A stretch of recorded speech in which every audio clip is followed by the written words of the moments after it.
to welcome you for our spring visiting writer series, and I'm absolutely thrilled that writer John D'Agata could be with us today. He's been on my radar since his first book came out in 2001, Halls of Fame, and everything. I said to him, I am an unabashed fan. I'm not politely interested, so it's a nice happening here today. But I want to turn this over to my colleague, Deborah Toffel, who anchors our nonfiction proposition, and she can bring on John.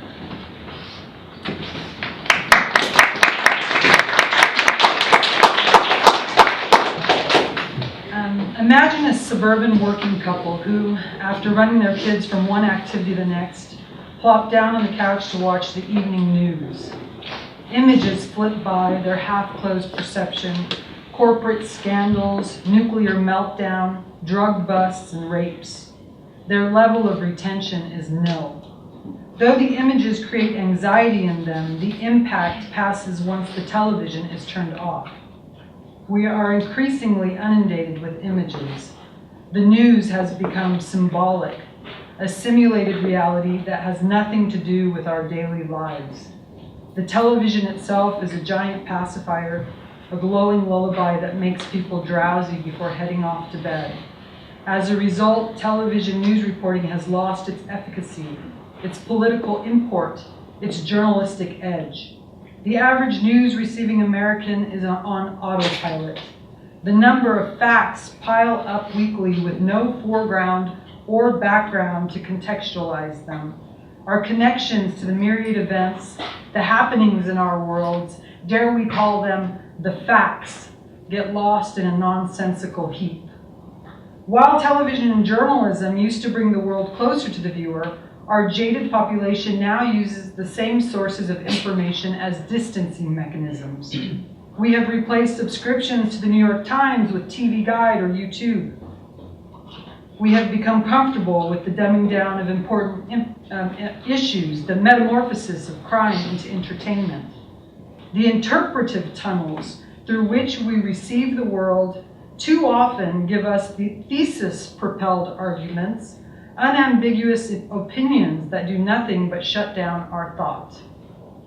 In a time when we have more and flimsier facts than ever, enter John D'Agata, an essayist with MFAs in both poetry and nonfiction from the Iowa Writers' Workshop.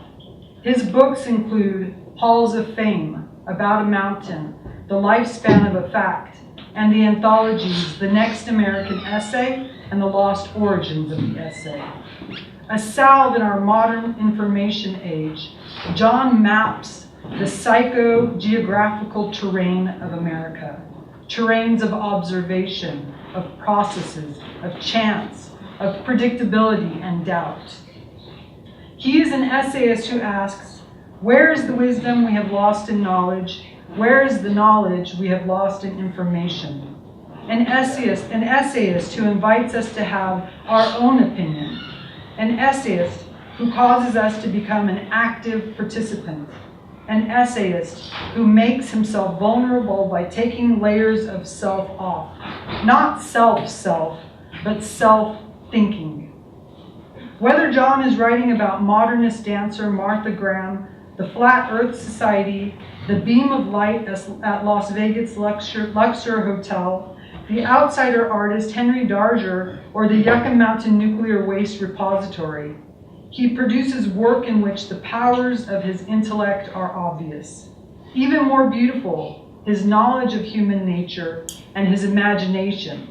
His wonder runs through the text like a small child, touching on everything in the store of research he compiled before writing, wide-eyed and surprised by what he has discovered.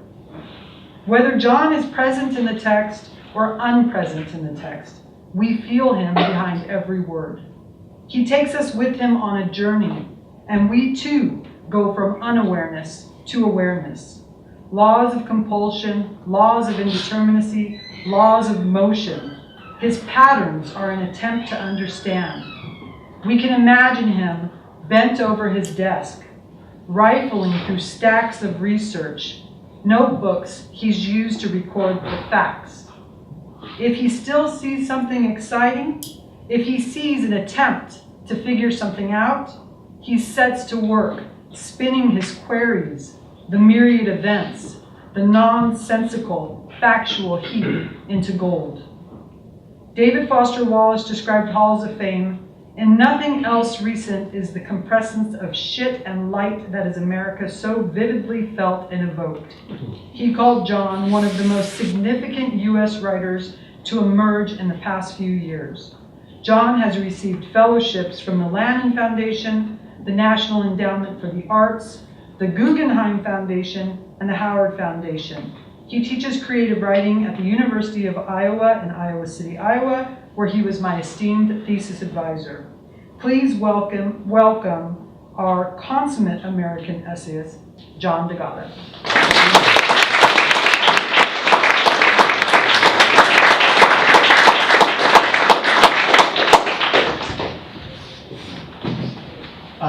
Thank you, Deborah. That person has not actually shown up. It's just me. You know, one of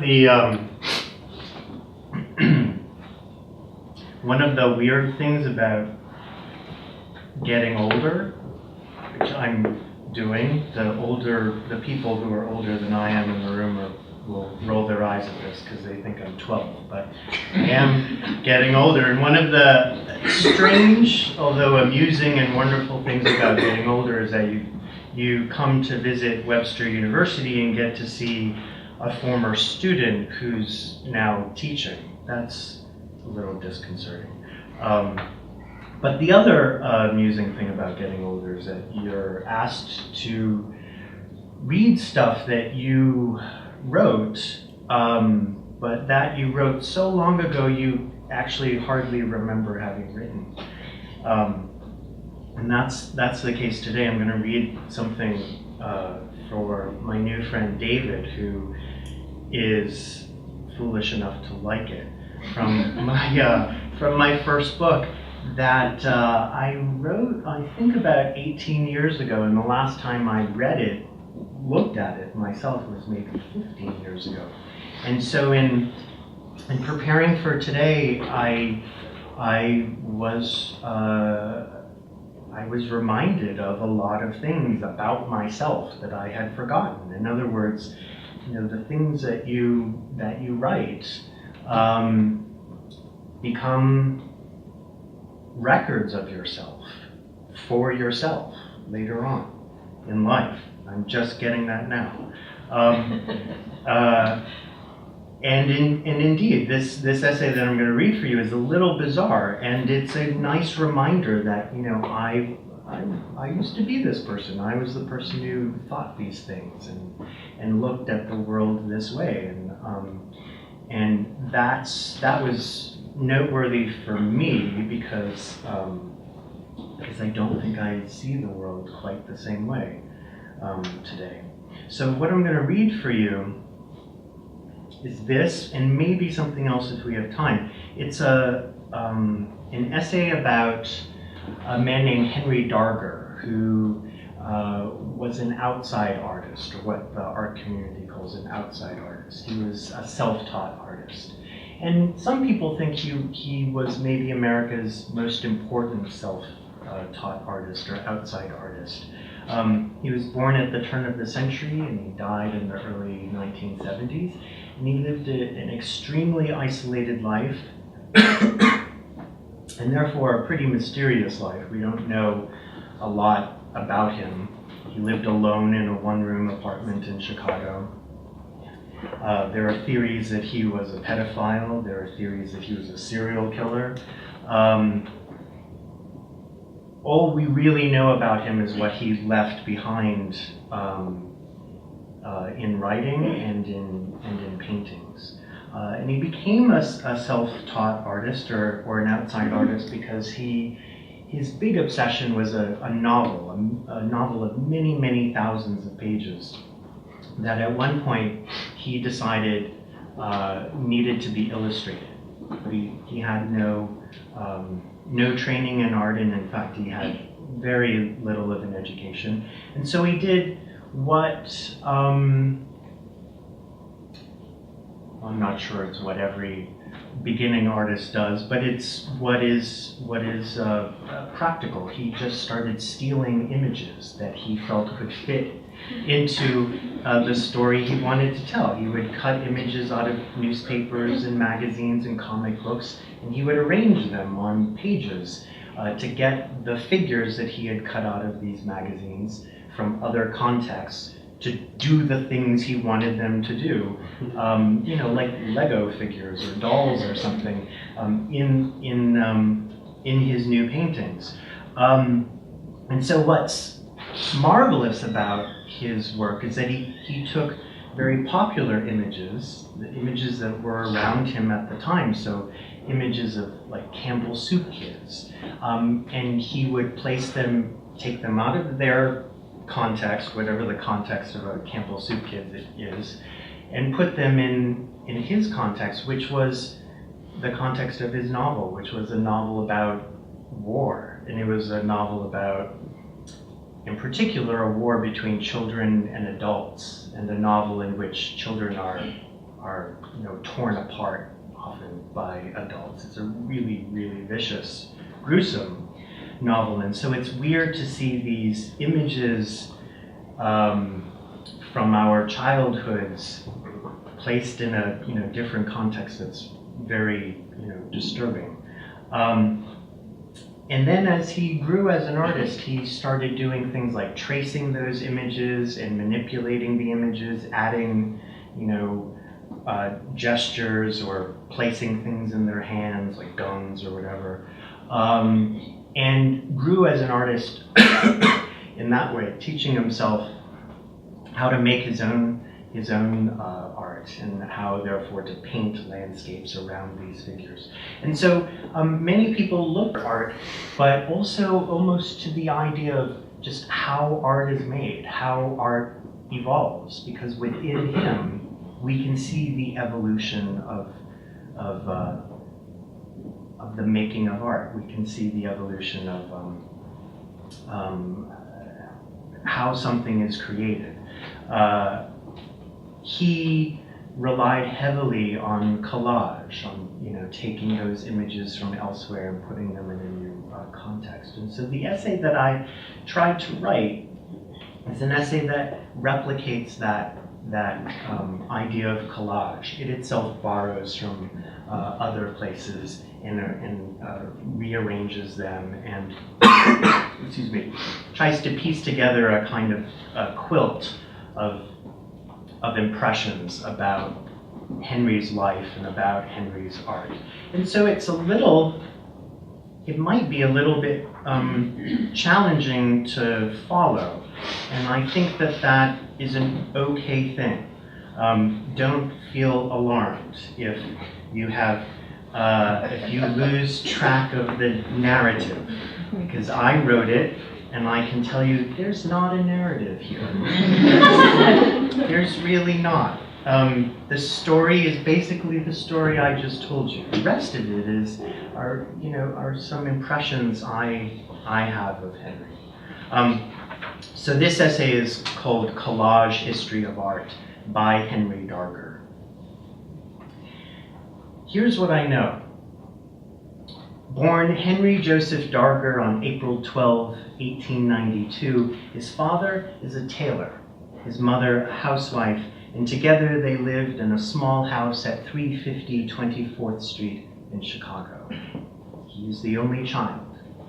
Later that year, sometime in September, Henry is born to an unwed seamstress in the city of Cologne, Germany. The following year, he is born in Brazil.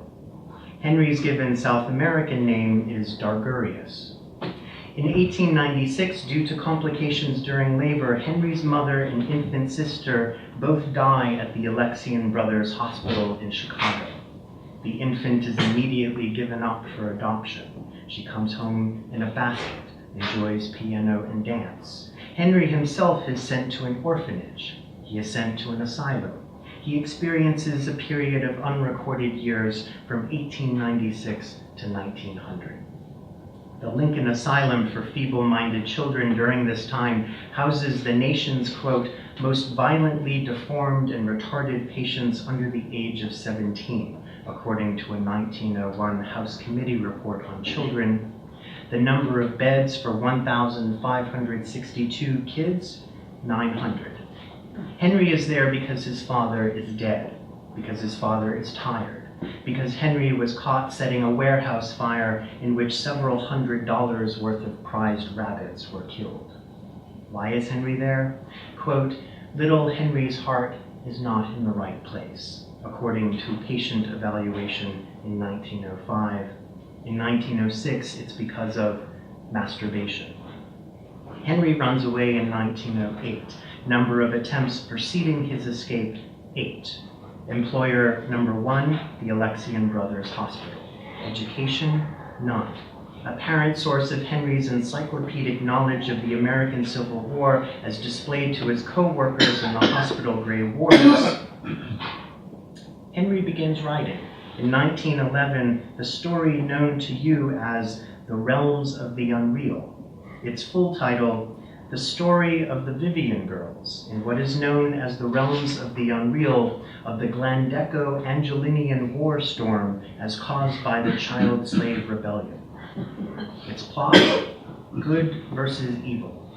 Its fuller plot, war ravages the planet Abyenia, on which a good Christian child nation is enslaved by haughty men, thus inspiring 7 immortal, identical, curly-cued blonde sisters to rally the good children against the bad men until terrible bloodshed, number of men killed in battle, 63,821, number mortally wounded, 63,973,868, persuades the men to surrender to the sisters and ultimately convert. Abyenia's blue moon is Earth. Henry on the Stairs is a photo you've probably seen.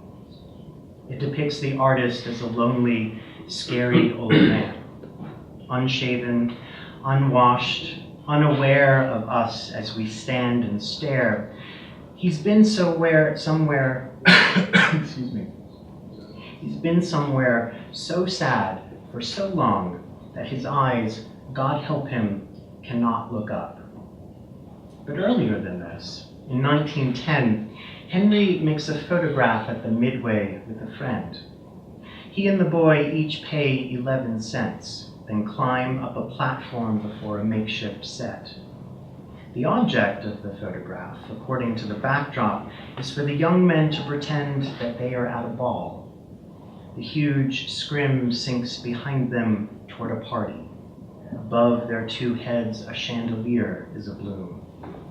Henry's young friend stands cross-legged, hatless, staring us down. He's taken off his overcoat, rolled up his sleeves. He's about to reach out and take us for a spin, maybe even ask if we have a cousin for his friend. Henry, meanwhile, looks past the camera's lens, not behind it, but beyond, past the little machinery of make-believe surrounding him, off into the afternoon faces gathered round, the people standing by who are watching as they wait, eagerly anticipating their own turns at pretend. Henry, at this time, is new to pretend. He's 18 years old and has just escaped from an asylum. His expression in this photograph is one of pure shock. His eyes and mouth and whole face agog, as if he's caught the whole world in the midst of doing wrong. There was a garbage strike, a mob war, and a great long depression. There were things piling up on Chicago's streets as if the city had orphaned them. Henry could be seen on the sidewalks in the 1930s pulling dolls out from trash heaps, tiny leather shoes, any magazine in which girls appeared in ads. He even tore the horsehair from an old Shea lounge. He took newspaper clippings of children lost in fires, rusty metal toys, spools of ribbon frayed, comic books, candy wrappers, stout pink bodies of Pepto-Bismol bottles. Henry clipped a photograph of a little girl from the Daily News. The headline above it, just one word: gone. According to Henry Darger, everything could be saved. He kept a list. It grew. Literature originated on clay desert rolls that itemized sheep, wheat, debt, that unraveled into praise for the wealthiest landowner, into laws and writs, into myths about chaotic paths when nothing cohered, made no sense, hadn't even heard of a thing called list. Beside the 15,000-page typed and single-spaced, hand-bound and illustrated list from Henry's world, there were 753 wound balls of twine and fish line and rubber bands and thread that were found in his apartment after Henry was dead. He searched for knotted string in the garbage heaps he scavenged, practiced untangling all of their kinks, tied the pieces together, rolled them into balls. In their sleep, Henry wrote, which lasted only a few hours without interruption, they had a long and beautiful dream. This was their dream. They had been put into a very large cell, where they wandered around for a very long while, when finally they grew very tired and sat down on the hard stone floor, just ready to cry. And all at once, a dear child of an earthly beauty appeared before them and asked them what was the trouble and why they were about to cry. So they told the celestial child all about it, and she said, "Never you mind. We will take good care of you. Don't be afraid. There is a golden carriage waiting in the street for you. I'll take you to it, and then I'll go on ahead and see that supper is ready." One must have a good memory to keep the promises one makes. Art, for example, originally emerged out of the need for good hunts, strong offspring, safe journeys through death. Art allowed the earliest humans to represent things they couldn't have, hoped to have, had too much of to carry. Modeling, scholars call it, the fundamental element of which is the copy. Henry, who was classified retarded and was never formally taught, knew as little about art as the earliest humans. Collage is the slowest route between 2 points. One day, for example, he heard a voice wondering what if. She was sitting on a tuffet, eating curds and whey, then along came a spider, which Henry erased. He wore a long trench coat, grew a long beard, added small penises to every naked girl. "I paint with my prick," Renoir once said. At first, this is the most striking element in Henry Darger's art, that boys don't exist, and yet the girls all lack vaginas. No place of origin, no real womb. Where did Henry come from? In one painting, there is an odalisque reclined in a garden. Flowers all around her are fecund and rotting, producing blooms so fast and so large that nobody bothers to pick them. Instead, the girls in the background, the foreground, all around the woman, play amidst the odalisque's seduction of the garden, completely oblivious, as if her long stretch of mounds across the landscape were the very hills they run up and down. Long trains of girls with outstretched arms carry beach balls, giant strawberries, hats blown off their heads. Some of the girls carry nothing at all but whatever they can see in the distances ahead. Henry Darger's paintings burst like blooms from thin air. He never studied art, was never shown art. which is why Henry's girls all look like paper dolls. He cut them out of magazines, then glued them onto landscapes. So often repeated, their origins are moot. Yet where he wants to take his girls is the real question unfolding in all of our laps, unfolding like a rhyme that Henry keeps repeating, unrolling like syntax in the midst of translation. It is with my brush that I make love is also a version of what Renoir said. Cumulus now, the blossoming, puffed, low-lying kind. They sweep across the landscape like girls having fun. In his paintings we can see precipitation, but only some. There is just enough for a rainbow, and over there, light drizzle. It falls so lightly, with so subtle a plop, that we look up to see it, hold our hands out to catch it, but then decide we like it, so why bother trying to prove it? In the distance is some lightning, calligraphy on hills, and above the mountain distances are blue skies embracing clouds in full view. If his paintings had windows, we could point to what we feel. If Henry's paintings were a window, would we agree on what we feel? Am I the only one, for example, who sees Shirley Temple, Little Miss Muffet, the Campbell Soup Kids? Henry Darger's paintings feel like something clogged in clouds. Not childhood exactly, but the skies that hung above.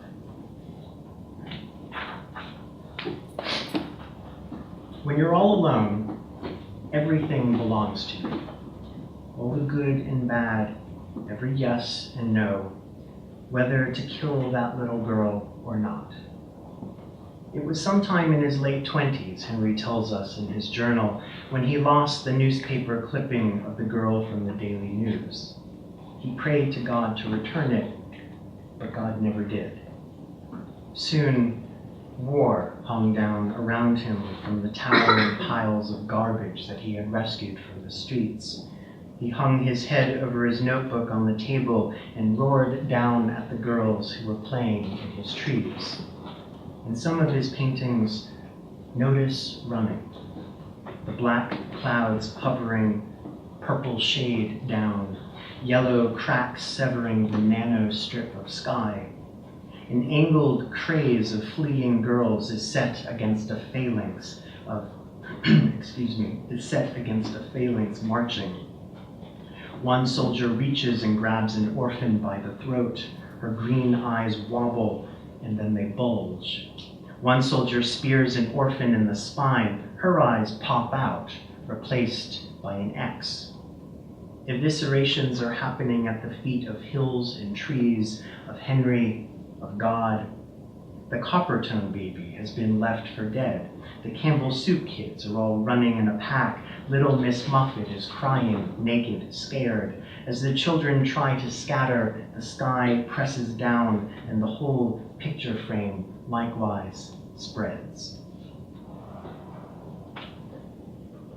Millions of soldiers on both sides howled at each other like demons, Henry wrote in volume 7 of his novel, The Story of the Vivian Girls, in what is known as the realms of the unreal of the Glandeco-Angelinian war storm caused by the child slave rebellion. Continuing the quote, striking at each other, pouring a murderous fire at point-blank range, cutting, stabbing, hacking, thrusting, and slashing like wild savages bent on wholesale butchery, while amid all this was an indescribable tumult of bayonets adding to the riotous din. The Angelinian girls wavered in the furnace of fire, staggered, broke and ran, but undaunted, they regathered again in hundreds of human waves, plunging again into the mighty inferno of fire and smoke, whole gray lines roaring like a trillion cannon, blazing like hell in its damnation. The Angelinian girls wavered again, fell back, rallied, swarmed upon the first line of works, only to go down in scores of hundreds of thousands, a fourth time beaten back. Rallied, swept to the assault, reached the first line of works in the face of the murderous canister, and gripped the torn and tottered and bleeding line with their dead piled in windows, only to again rally and rush to the assault like a whirlwind, the tempests of canister and musketry fire withering their many waves. A sixth time they rallied, sweeping within 100 feet of the position, as far even as the second breastworks, like a whirlwind of flaming flesh and steel, pouring over the bodies of their dead and dying comrades in the face of a withering roar of artillery musketry that now seemed to stun even the heaven and the earth." End quote. And end sentence. That was one sentence. Remarkably illegal, but he did it. Look at the painting of Henry's girls in a cave, huddled together beneath the red, hard clay, and ask yourself why we bury what leaves. Stalagmites hang around them. The air is lacquered red. Once there was a woman from the Smithsonian Institution who flew to Chicago to buy Henry's room. Here is a detail. She wanted all of Henry's paintings, all of Henry's journals, the novel that's so long that no one has actually read it, the very walls around everything, the ceiling above everything, the floor beneath everything, and copyright control.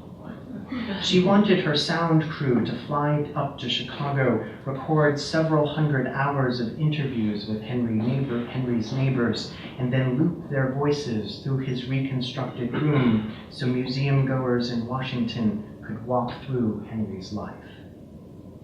In the end, however, the deal fell through. "Oh," said the woman when she entered Henry's room, briefly seeing the Jesus shrine, the boarded window, the 100-some-odd drawings of little girls nude, then departed the same day for Washington. "The girls in his paintings have coiled far below the seated world, past history, past art, into a vast cavern that's nearly dark, where their bodies are descending into the sinking red light from polka-dotted dresses to silhouetted shapes to gone from our eyes like an opened-up grave. Beginnings," Henry wrote, "are hard." He remembered his father first telling him this when he dropped the boy off in the driveway of his new home, the Lincoln Asylum for Feeble-Minded Children. Henry's young mother and unborn sister had just died during a labor that lasted 23 hours. Beginnings, Henry reasoned, don't even exist. Henry's girls, granted, are already dead, but imagine in his paintings that they are living instead. Imagine, for example, how you would kill for art. In order to illustrate his great bloody war, Henry knew he somehow had to gather dead girls, but magazines in his day seldom published such illustrations. This then is how Henry first learned about color. Once cut out of magazines and pasted on the page, the girls were surrounded by washes singed with war, black shattered glass, blue melted steel, orange rusted barbs, smoke poisoned red. Henry filled in gaps as if the world would trip without him. Are girls in a wagon in the middle of a war going out to play, or are they going to their graves? Who is worthy to open the book and break the seals thereof? Van Gogh used to swallow mouthfuls of dried paint. Miro starved himself. Dali said he needed to perform auto-hypnotism to create. Meanwhile, however, in French mental wards, Adam Christie sculpted with broken glass and nails. Martin Bigsby sewed Lacey doll's clothes from skin. And when Aloise Carbaz lost her privileges to paint, she began drawing self-portraits with lily stamen instead. In March 1945, while passing by one day, Jean Dubuffet decided that art could happen anywhere if it could happen in sanatoria.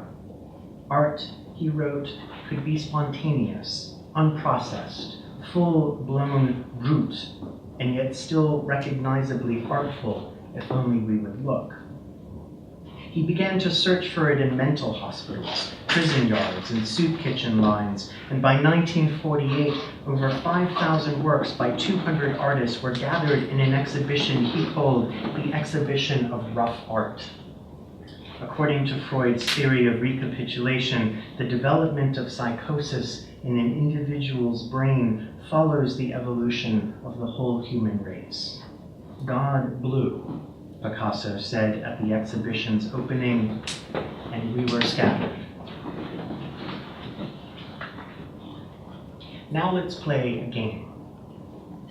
When the girls who look like they are picking flowers bend, think to yourself that they are really lifting stones. When the girl mixing cake batter in a large bowl at her waist raises a spoon as if to stir, imagine that she holds a drumstick instead and is really in the midst of playing a snare. And when the forest animals gather in the clearing to play, be honest with yourself. They have come for the scraps of war. This is the game that Henry likes to play. A gray wash over everything familiar to make the seams around our memories fade. The trees blown bare in the gunfire are gray. The fence and its shadow, like a ladder on the river, gray. Blood streams out of everyone, gray, as is the mud that's made beneath them and the world that's stuck around them. Museums are like this room. They're not arguments and answers, not stories with a meaning, not hallways linking galleries and adding up to plot. This is the place Henry lived in for 40 years. A tour group files through the room and stares at nothing but the mess. Where did he sleep, they ask. Oh, there's the bed. The landlady lifts plastic sheets off the 2 chairs in bed, the large table and crayons, the 4 wheelless tricycles in a corner, red. There are no more paintings in Henry Darger's room, but there is still a mess. There is still a stack of manuscripts that no one yet has read, still a search for a patron who will take this room off her hands. A Henry Darger original averages 85 grand. Once he is scattered around the world like crumbs, how will Henry Darger find his way back here? Day in 1913, when Henry witnesses a tornado destroy an entire Illinois town, Easter. When a handwritten draft of the realms is completed, 1916. When Henry is drafted, 1917. When Henry is demobilized, 1918. The realms is typewritten by 1922. Number of single-spaced legal-sized pages, 15,145. Volumes, 9. Titles of other literary works of equal or greater length in the world. Number of pages occupied in the realms by a single quotation from the Pilgrim's Progress, 59. Number of accompanying watercolor illustrations, 318. Average painting's length, 12.5 feet. Number of first edition copies of Frank Baum Oz books found in his room, 7. Moves to one-room Webster Street apartment in fashionable Lincoln Park. 1945, registers for conscription. Income before taxes in 1963, $1,216.32. Year Henry begins to write autobiography, 1966. Number of pages, approximately 5,000. Number of times in autobiography Henry Darger mentions he is an artist, 9. Number of pages detailing Henry's dishwashing adventures, approximately 5,000. Number of times per day Henry attends Mass, 4, sometimes 7. Years Henry chronicles the local weather forecasts, 13. How often do you do this? He does this every day. When do you die? 1973. Number of washed and dried Pepto-Bismol bottles discovered inside Henry's room as logged by the landlady on a clipboard she shows me. Several large black plastic bags full. Number of black bags filled with twine, 6. Number of broken eyeglasses, newspapers, magazines bundled up and blocking the door, of broken toys, sewing patterns, record players, crucifixes, men's shoes, ladies' shoes, children's shoes, plastic Jesus dashboard statues, typewriters, radios, ways to love a girl. How many bed linens, pillows, blankets do you have? For weeks on end, I imagine Henry simply couldn't find his bed.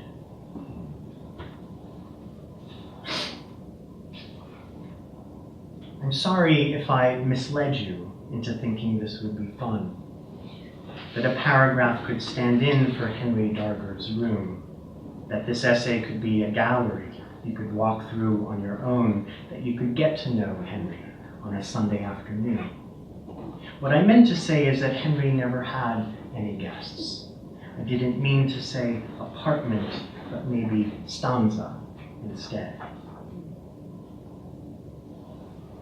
Children usually inter their parents, Herodotus wrote in the earliest history, but war violates this natural order and causes parents to inter their children.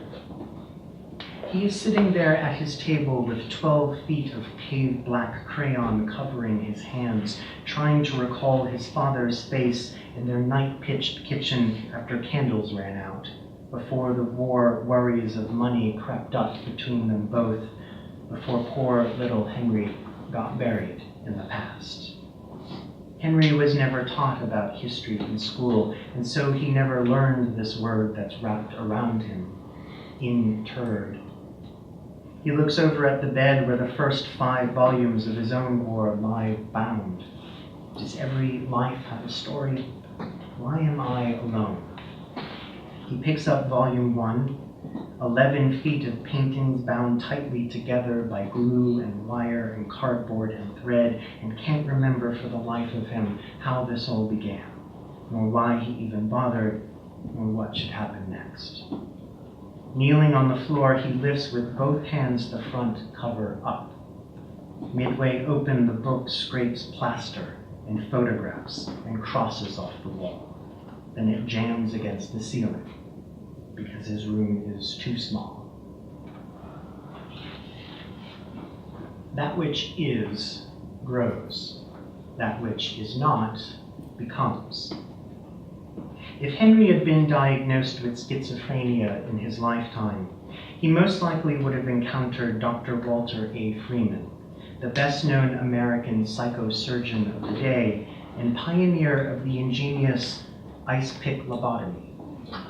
Between 1942 and 1952 alone, over 5,000 lobotomies in the US were performed, 1/3 of them by Dr. Freeman.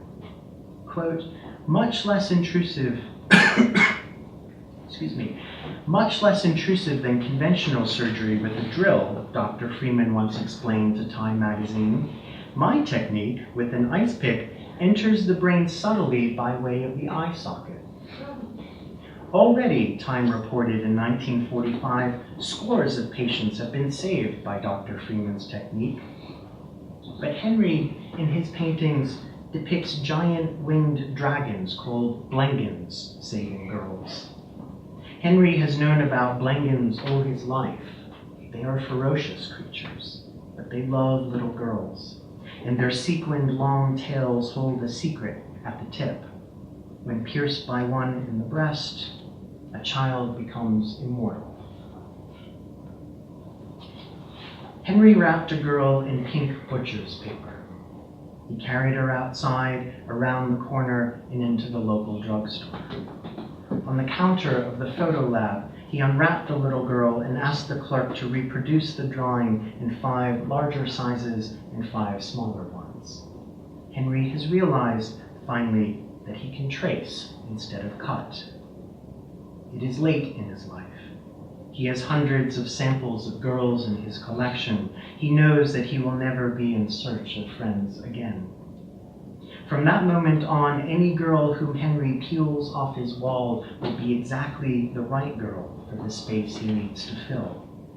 He'll trace parts of one girl onto bits of others, arms from someone waving, legs from someone leaning, a dress from Cinderella, wings from birds instead, and thus render all the life happening outside his room, outside in the hallway, outside in the trash, outside where our lives are ready for his taking, moot. At the center of everything is a very small black room, a heart, let's say, beating in the darkness. When Henry Darger died, there was something blowing through the city. A breeze hard to distinguish between the now and the then, making Henry's life vanish into the rift therein. Trains, for example, arrived on time and didn't.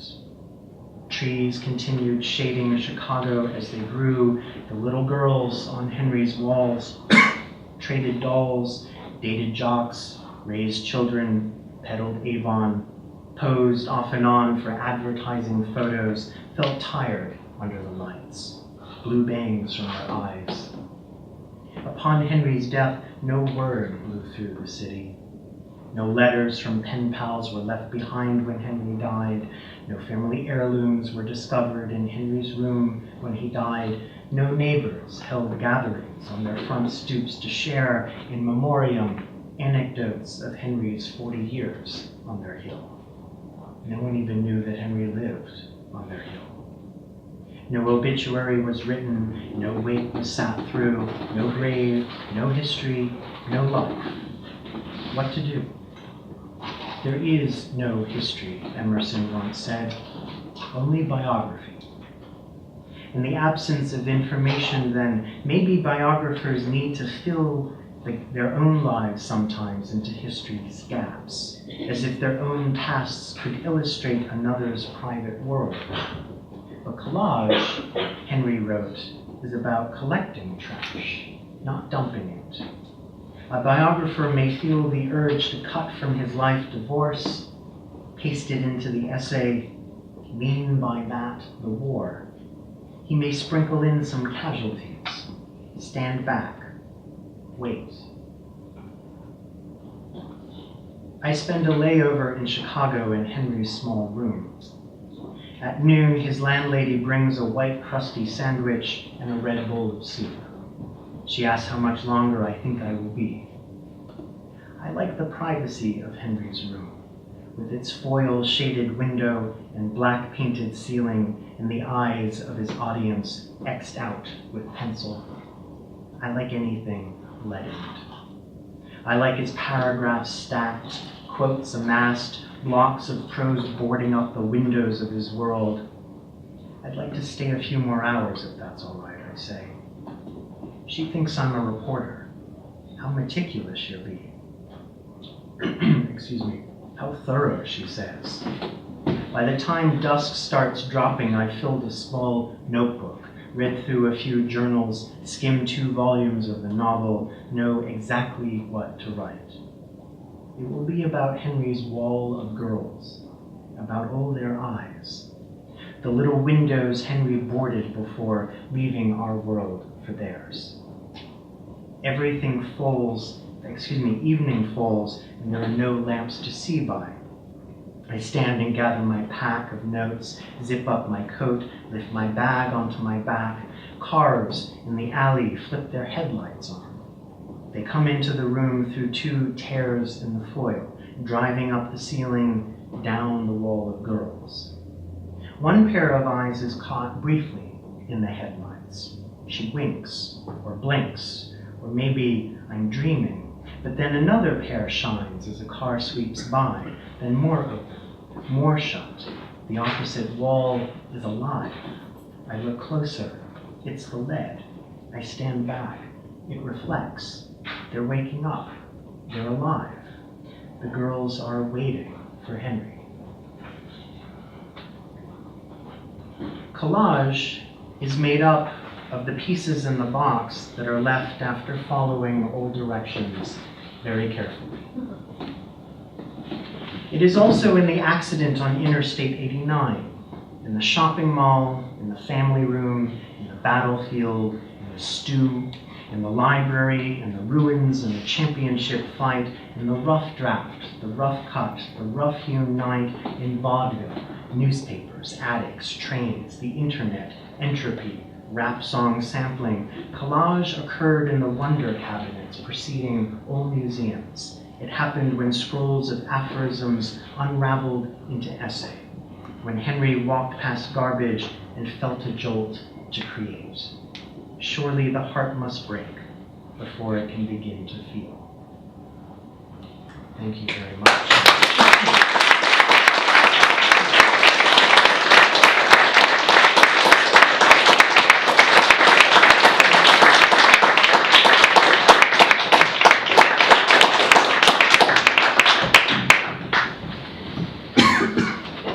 That's all right.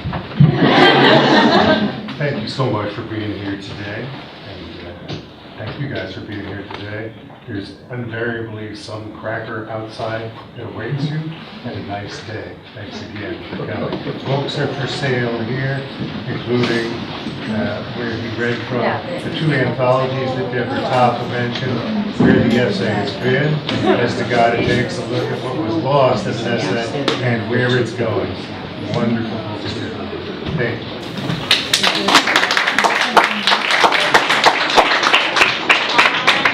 But it's